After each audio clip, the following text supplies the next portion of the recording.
Any questions? No questions? Nobody has questions? You don't, I see you every day. What questions do you have? Why did you start a Purple Project and how did you start it? Oh, that's a really good question. Okay, that's a good one. I started the Purple Project because, again, I didn't have a support system, but also the reason why I started, because I noticed that I aged out of the foster care system in 1992. Had to think about it. I don't know if I want to tell my age or not, but 1992. And when I aged out in 1992, I look back on my life now, and I'm 37, and I said to myself, I said, wow, the same problems that existed when I aged out of the foster care system still exist today. And I said, that's unacceptable. Why is that? And I decided that I would, with my family's blessing, take on being able to take on a system and be able to make it better. And I feel like somebody said, oh, you're just one woman. It takes a village. It takes this. Yes, it does. Yes, it does. One woman gets tired, but one person can make a difference, even if it's a small difference. And I said, well, if I can put a dent somewhere, I'm happy. And it's pretty soon you keep putting a dent, and then you know how you poke something, and you look and you're like, man, I poked that so far in now, you know, you can really tell that it's been poked in, you know. And I started it because of that. And the Purple Project got its name because when I was moving to a new foster home, I said I've only been in 4, 2 when I was younger and 2 that I can really remember.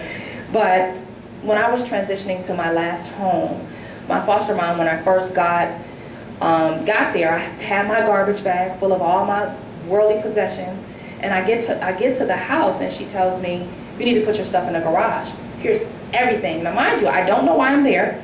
You guys remember that story earlier. I don't know why I'm there, but now I have to put every single thing I own in this trash bag. Prior to my foster mom, previous foster mom having Alzheimer's, she had taken me shopping, and my favorite color was purple. And she took me shopping, and I bought every single thing purple. I was like, oh, I'm buying everything purple, and I did. So everything in that bag was pretty much purple. But she did something that was very interesting. She said, why don't you get 1 pair of purple pants instead of 3, and have them match with different tops and shirts, and you can just wear the same pair of pants, nobody's gonna know. Fine. I did that, and they were my favorite pair of purple pants. So going back ahead, when she was allowed me to get my things out of that bag, she said, I already went through everything. We're gonna throw out all your stuff and get you new stuff, but you can pick a few pieces out. So I instantly ran and got those pair of purple pants. And I literally wore those purple pants probably 4 days out of the 7, out of the week. They became capris, they became knickers. Now when I say knickers, I'm telling my age. They became knickers, and then they became shorts, because I wanted to keep them, because I felt that was mine. No one could take it away from me. And I learned that, you know, as kids are transitioning out or kids are just moving around, you keep what's dear to you. And I kept those pants all the way until we think I lost them around the age of 17, and probably because I was moving. But that was the representation of the reason for the Purple Project's name, because I felt that this is something that's ours. This is our space. We can talk on it. We can blog on it. We can put music videos up. You know, anything that you want to do, and it's free reign, and you can get support and help at the same time. So that's it. Yeah.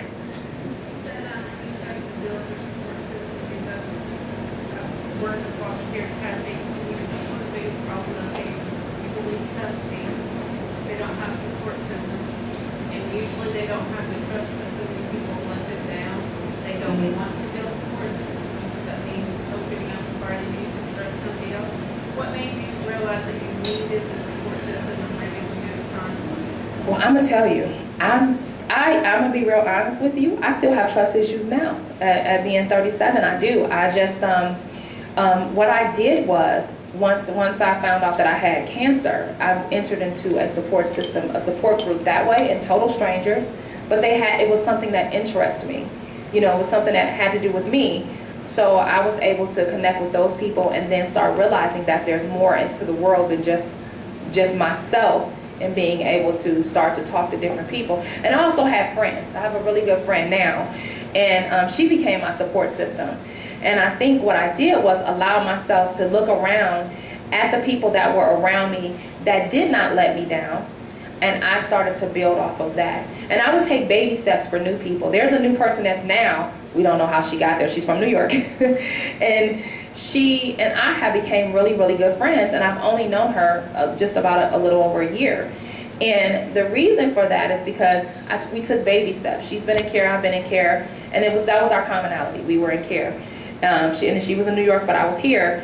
But we took baby steps and just started to get along and started to click.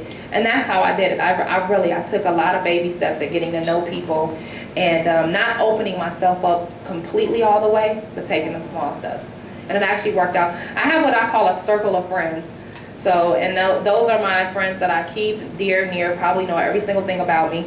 But I started small, even with the circle of friends. I think the circle started off where we say two friends I started off with.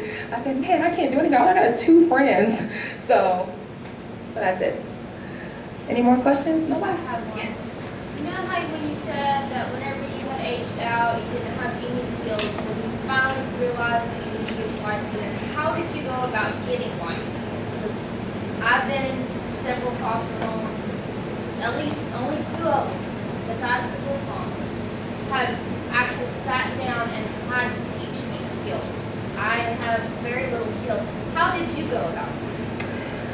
Probably gonna laugh at this. I taught myself. I probably burned water 100 times, but I literally started to get, like for cooking, like say for example my cooking skills, I started to read cookbooks. And I started to look at things and see what my taste, and I started to experiment with things. I don't know if you're in a position where you can do that, and start to get a cookbook. And dollar stores have cookbooks too. Sometimes they have the best cookbooks ever. So I started to almost self-teach myself how to do those things. I have a funny story where I had a couple friends over. Remember I said I only had 2 for a long time. So my 2 friends come over and I made these burgers. And I've never made hamburgers before. I figured put them together, put some salt on them, some pepper, season them really good, throw them in a pan and cook them up or whatever. And I had the lettuce and tomato. And I'm in there and I'm cooking them and I'm pushing them together and I'm adding salt, adding seasoning salt, adding some more salt, some more pepper, ooh, crushed pepper, ooh, some more salt. And I'm just putting it in there. And they look really good, by the way. They look awesome. So I get there and I put the plates in and I got the table dressed all up and it looks like that over there, you know. And we sit there and they put it on the bun, they get the ketchup and they say, Tasha, what you put in these burgers, you know? And I go, are they good? And she said, did you taste yours? And I go,